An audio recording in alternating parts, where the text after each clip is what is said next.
how to fix Honor Magic 7 screen dimming. So let's start the video. First of all, open settings. In settings, you can see the option display and brightness. Now click on it. And first of all, turn off auto switch.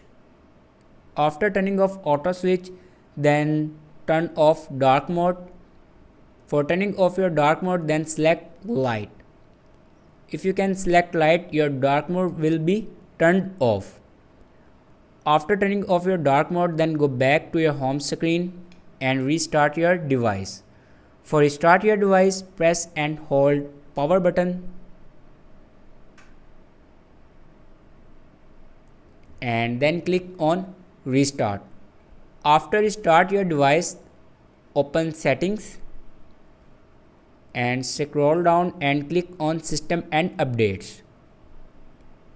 Now here you can see the option reset. Now click on reset and then click on reset all settings.